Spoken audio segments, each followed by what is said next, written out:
আনাস মক্কা থেকে বিশ্বনবী এসেছে, চলো তোমারে নিয়ে দেখা করতে যাই। আনাসের মা আনাস রাদিয়াল্লাহু তাআলা আনহু তখন খুব ছোট্ট, তিনি যে দেখে মানুষের ভিড়ে আনাসকে নিয়ে সামনে যাওয়া যায় না।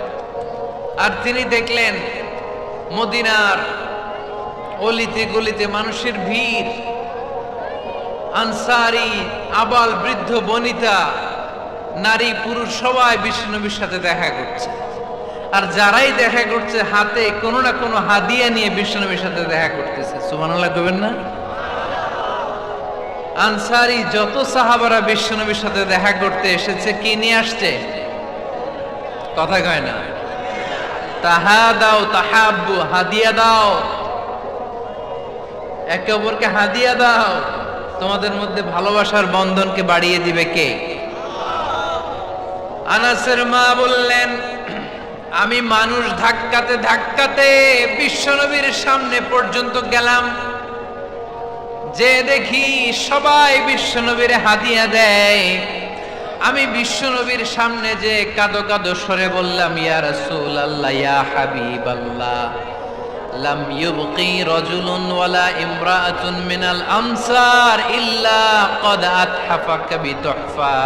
ও নবী, আমি দেখতে পেয়েছি আনসারী এমন কোন নারী নাই, এমন কোন পুরুষ নাই যে আপনাকে আপনার হাতে কোনো না কোনো হাদিয়া দেয় নাই। ওয়া ইন্নী লা আকদিরু আলা যালিকা মা উতহিফুকা বি। কিন্তু ইয়া রাসূলুল্লাহ, ইয়া হাবিবাল্লাহ, আমার কাছে তো কোনো টাকা নাই, আমার কাছে কোনো পয়সা নাই, আমার ঘরে এমন কোন জিনিস নাই যে জিনিসটা আমি আপনারে হাদিয়া দেব, ইল্লা ইবনি হাদা, আমার এই নাড় ছেড়া ধন কলিজার টুকরা সন্তান আনাস ছাড়া। ও আখিরি জামানার পয়গম্বর, আমি আমার কলিজার টুকরা আনাসকে আপনারে হাদিয়া দিয়ে দিলাম। ইয়া রাসূলুল্লাহ, মদিনার আনসারী এমন কোন নারী পুরুষ কেউ তো বাকি নাই যে আপনাকে হাদিয়া দেয় নাই, সবাই তো হাদিয়া দেয়, কিন্তু আমি তো হাদিয়া দেওয়ার মতো আমার কাছে কিছু নাই। আপনার দরবারে হাদিয়া পেশ করার মতো। আপনারা কি হাদিস থেকে নেয়া এই গল্পটা বুঝতে পেরেছেন? কথাটা শুনতেছিলেন? আনাস রাদিয়াল্লাহু তাআলা আনহুর মা বললেন, ইয়া রাসূলুল্লাহ, আনসারী এমন কোন নারী নাই, এমন কোন পুরুষ নাই যে আপনারে হাদিয়া দেয় নাই, কিন্তু আমার তো হাদিয়া দেওয়ার মতো কিছু নাই আমার এই কলিজার টুকরা আনাস ছাড়া। কি আর আমি করব, আমার কলিজার টুকরা আনাসকে আমি আপনার দরবারে হাদিয়া দিয়ে দিলাম। ইয়া রাসূলুল্লাহ, আমার ছেলেটারে আপনারে হাদিয়া দিলাম। খুদ হাদা ইয়াখদুমুকা মা বাদালাক, আপনার যেই কাজ লাগবে, যেই খেদমতের প্রয়োজন, আপনার এই খেদমত করবে। ও নবী, আমি জানি আনাস আপনার বেশি খেদমত করতে পারবে না। আনাস আপনার মেসওয়াক এনে দিবে, অজুর পানি এনে দিবে, জুব্বা লাগলে জুব্বাটা এনে দিবে, ছোটখাটো কাজ করে আপনারে সাহায্য করবে। আমার কলিজার টুকরা সন্তানকে চিরকালের জন্য আমি আপনারে হাদিয়া দিয়ে দিলাম। আনাস রাদিয়াল্লাহু তাআলা আনহু বর্ণনা করছেন, আমি দাঁড়িয়ে দাঁড়িয়ে শুনছি আমার আম্মা বলছে আমি নাকি বিশ্বনবীর জন্য হাদিয়া। সুবহানাল্লাহ পড়েন। এবার খেদমত শুরু করলো সাইয়েদনা আনাস। ছোট্ট মানুষ কি আর করবে, কতটুকু খেদমত আর করতে পারবে? বিশ্বনবীর মেসওয়াকটা এনে দেয়। সুবহানাল্লাহ পড়েন। বিশ্বনবীর আতরের শিশিটা এনে দেয়, বিশ্বনবীর জাইতুনের তেলের বোতলটা আগিয়ে দেয়, বিশ্বনবীর জামাটা প্রয়োজনে বিশ্বনবীর হাতে এনে দেয়। সাইয়েদনা আনাস বলেন, আমি 1 বছর নয়, 2 বছর নয়, 5 বছর নয়, 7 বছর নয়, 10 বছর বিশ্বনবীর খেদমত করেছি। ফামা দারাবানি, 10 বছরে একদিনও তিনি আমারে মারে নাই। সুবহানাল্লাহ। একদিন আমার গায়ে হাত তোলে নাই। হাত তোলা তো দূরের কথা, ওয়ালা সাব্বানি, কোনদিন গালি দেয় নাই। ওয়ালা আবাসা আলা ওয়াজহি, কখনো বিরক্তি স্বরে ভ্রু কুচকে আমার দিকে বিশ্বনবী কোনোদিন তাকায় নাই। সুবহানাল্লাহ পড়েন। কোনোদিন আমার গায়ে হাত চলে নাই। আরে হাত তোলা তো দূরের কথা, আমাকে ধমকি পর্যন্ত দেয় নাই। ধমকি দেয়া তো দূরের কথা, আমরা অনেক সময় বিরক্ত হয়ে ভ্রু কুচকাই না। এরকম বিরক্তি হইলে আমরা কারোর প্রতি বিরক্ত হলে কি হয়? কপাল ভ্রু কুচকে ওঠে, ঠিক কিনা? সাইয়েদনা আনাস বললেন কোনোদিন মারে নাই। খাদেম বলতেছে, খাদেম। বড় সাহেবের রিপোর্ট কার থেকে নিতে হয়? হয় খাদেম, নয় দারোয়ান, নয় ঘরের কাজের মেয়ে, তা না হলে ড্রাইভার। বিশ্বনবীর খাদেম বিশ্বনবীর ব্যাপারে কি কমেন্ট করছে? মা সাব্বানি ওয়ালা জারাবানি ওয়ালা আবাসা ফি ওয়াজহি। এই 10 বছরের খেদমতের জিন্দেগিতে কোনোদিন বিশ্বনবী আমারে মারে নাই, গায়ে হাত তোলে নাই। আরে হাত তোলা তো দূরের কথা, একটা ধমকও দেয় নাই। আরে ধমক দেয়া তো দূরের কথা, বিরক্তির সুরে ভ্রু কুচকে আমার দিকে কখনো তিনি তাকায় নাই। চিল্লায় বলো সুবহানাল্লাহ। আর আজকে মাইক পেলে মানবাধিকারের কর্মী কি সুন্দর কথা বলে, উইমেন রাইটস এর কথা বলে, শিশু শ্রম নিয়ে কথা বলে, আর বাড়িতে কাজের মেয়ের গায়ের মধ্যে খুন্তি, গরম খুন্তি পিঠের মধ্যে লাগিয়ে পিঠ ঝলসিয়ে দেয়। এরকম আছে না নাই? পত্রপত্রিকায় প্রায় দেখা যায় যে কাজের মেয়েদেরকে কি অত্যাচার করে। খুন্তি গরম করে করে চামড়ার মধ্যে লাগিয়ে স্কিন ঝলসে ফেলেছে, গ্রিলের মধ্যে বেঁধে রেখেছে, সময় মতো খাবার দেয় নাই, পিটিয়ে মাথার চুল কামিয়ে মাথা নেড়া করে দিয়েছে। এরকম আছে না নাই? এরা মানবাধিকারের ঠিকাদার, এরা মানবাধিকারের কথা বলে।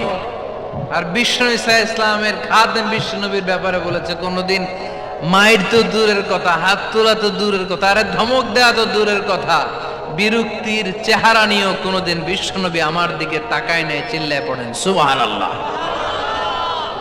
বিশ্বনবী একবার সাইয়েদনা আনাস রাদিয়াল্লাহু তাআলা আনহুকে একটা ছোট্ট জিনিস আনতে পাঠালেন। সাইয়েদনা আনাস রাদিয়াল্লাহু তাআলা আনহু জিনিসটা আনতে যে মদিনার অলিতে গলিতে বাচ্চাদের খেলা দেখে জিনিস আনতে ভুলে খেলায় দাঁড়িয়ে গেলেন। ছোট মানুষ, ছোট একটা বাচ্চা যদি আমার সাথে নেই, সে কি আমার প্রয়োজন বুঝবে?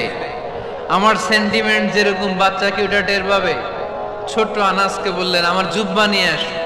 বিষ্ণু ইসলাম শাম দেশের জুব্বা পড়তেন, বলতেন জুব্বা নিয়ে এসো। জুব্বা আনতে যখন বেরোলেন আনাস রাদিয়াল্লাহু তাআলা আনহু, দেখলেন মদিনার অলিতে গলিতে বাচ্চারা কুতকুত খেলে।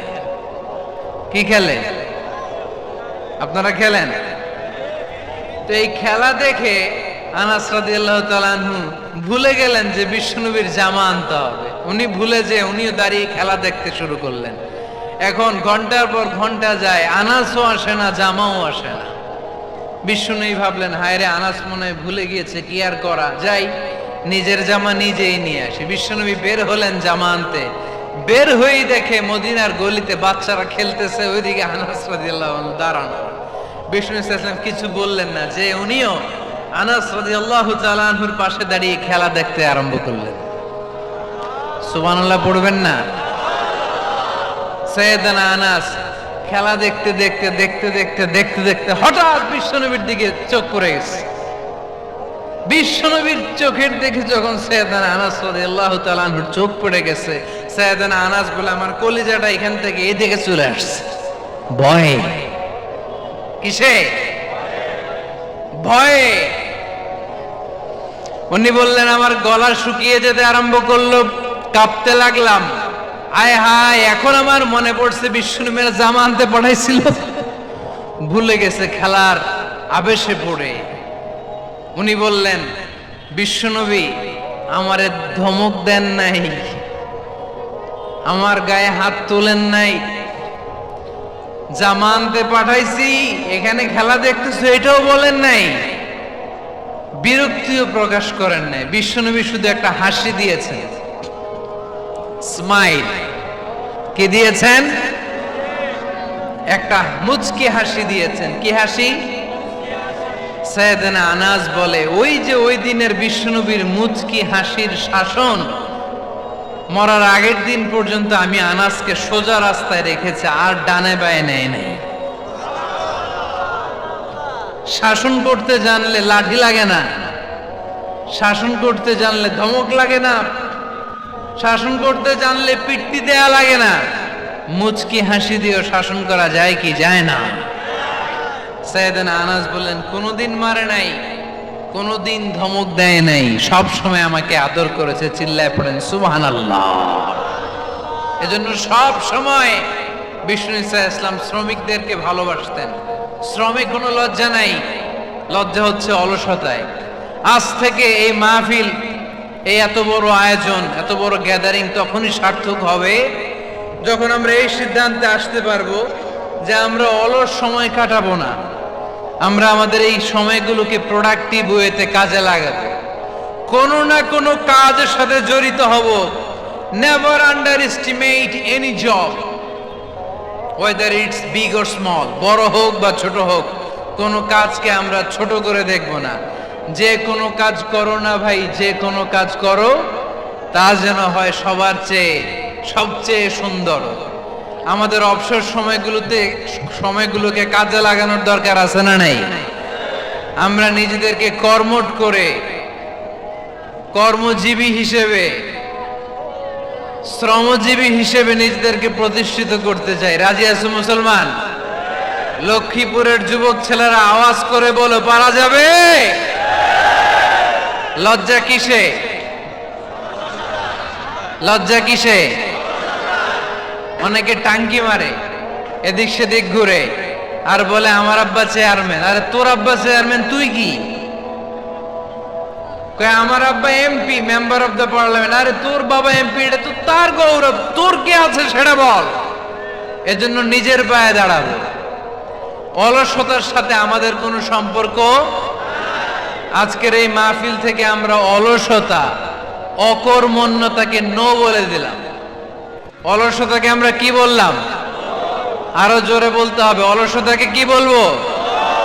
আর সব সময় কর্মঠ থাকবো, এনার্জেটিক থাকবো, নিজের পায়ে দাঁড়াবো, আইডিয়া জেনারেট করব, এন্টারপ্রেনার হওয়ার চেষ্টা করব। নতুন নতুন উদ্যোক্তা হওয়ার মাধ্যমে আমরা আমাদের নিজেদের ভাগ্য পরিবর্তনের চেষ্টা করব। কারণ আল্লাহ বলেছেন, ইন্নাল্লাহা লা ইউগাইয়িরু মা বিকাওমিন হাত্তা ইউগাইয়িরু মা বিআনফুসিহিম। আল্লাহ তাআলা ততক্ষণ পর্যন্ত কোন জাতির ভাগ্যের চাকার পরিবর্তন করে না যতক্ষণ পর্যন্ত ওই জাতি নিজে নিজের ভাগ্যের চাকার পরিবর্তন করতে না চায়। চিল্লা এখন ঠিক কি না? লাকাদ খালাকনা, একটা বাবার স্পার্মের মধ্যে 2 কোটি যদি শুক্রাণু না থেকে সেখান থেকে সন্তান হয় না। তার মানে এই 2 কোটি শুক্রাণুর মধ্য থেকে আপনি একজন সফল মানুষ, যিনি বাকি 2 কোটির মধ্য থেকে সব শুক্রাণুগুলোকে হারিয়ে আপনি সফল হতে পেরেছেন। সেখান থেকে দুনিয়ার বুকে আপনি যখন এসেছেন, আপনাকে সংগ্রাম করে আসতে হয়েছে। যারা সিজারের মাধ্যমে পৃথিবীতে আসে তাদের এই সংগ্রামটা থাকে না, কিন্তু যারা নর্মাল প্রসেসে পৃথিবীতে আসে তাদের প্রচন্ড সংগ্রাম করে, প্রচন্ড চাপা খেয়ে পৃথিবীতে আসতে হয়। ঠিক কিনা? কারণ আমাদের সাইজ ছিল অনেক বড়। আমাদের মায়ের যে অঙ্গটা দিয়ে আমরা পৃথিবীতে আসব, ওই জায়গাটা ছিল খুবই সরু। আমাকে সংগ্রাম করে, আমাকে যুদ্ধ করে, আমার নিজের অস্তিত্বের প্রমাণ দিয়ে চিৎকার মেরে এই পৃথিবীতে আসতে হয়েছে। চিল্লায় বলো ঠিক কিনা? এজন্য এই পৃথিবীর বুকে আমরা যতদিন থাকবো সংগ্রাম করে বাঁচতে হবে। ঠিক কিনা? পরিশ্রমে লজ্জা আছে? লজ্জা কিসে? মনে থাকবে লক্ষ্মীপুরের ছেলেরা, যে আয়াত দিয়ে শুরু করেছি সে আয়াত দিয়ে শেষ করছি। যখন সালাতের সময় হয় মসজিদে যাব, আর সালাত যখন শেষ হয় তখন মসজিদের বাইরে আমরা কাজে নেমে পড়বো। রাজি আছি তো? ফাইদা কুদিয়াতিস সালাতু ফান্তাশিরু ফিল আরদি ওয়াবতাগু মিন ফাদলিল্লাহ ওয়া যিকুরুল্লাহা কাসীরান লাআল্লাকুম তুফলিহুন। যখন তোমাদের সালাত শেষ হয়ে যায় তখন তোমরা কর্মস্থলে ছড়িয়ে পড়ো, আল্লাহর রিজিক তালাশ করো, তাহলে তোমাদেরকে সফল বানাবে কে? আল্লাহ আমাদের সবাইকে কথাগুলো বোঝার ও আমল করার তৌফিক দান করুক। আমরা পড়ি আমিন। সুবহানাকাল্লাহুম্মা ওয়া বিহামদিকা আশহাদু আল্লা ইলাহা ইল্লা আনতা আস্তাগফিরুকা ওয়া আতুবু ইলাইক।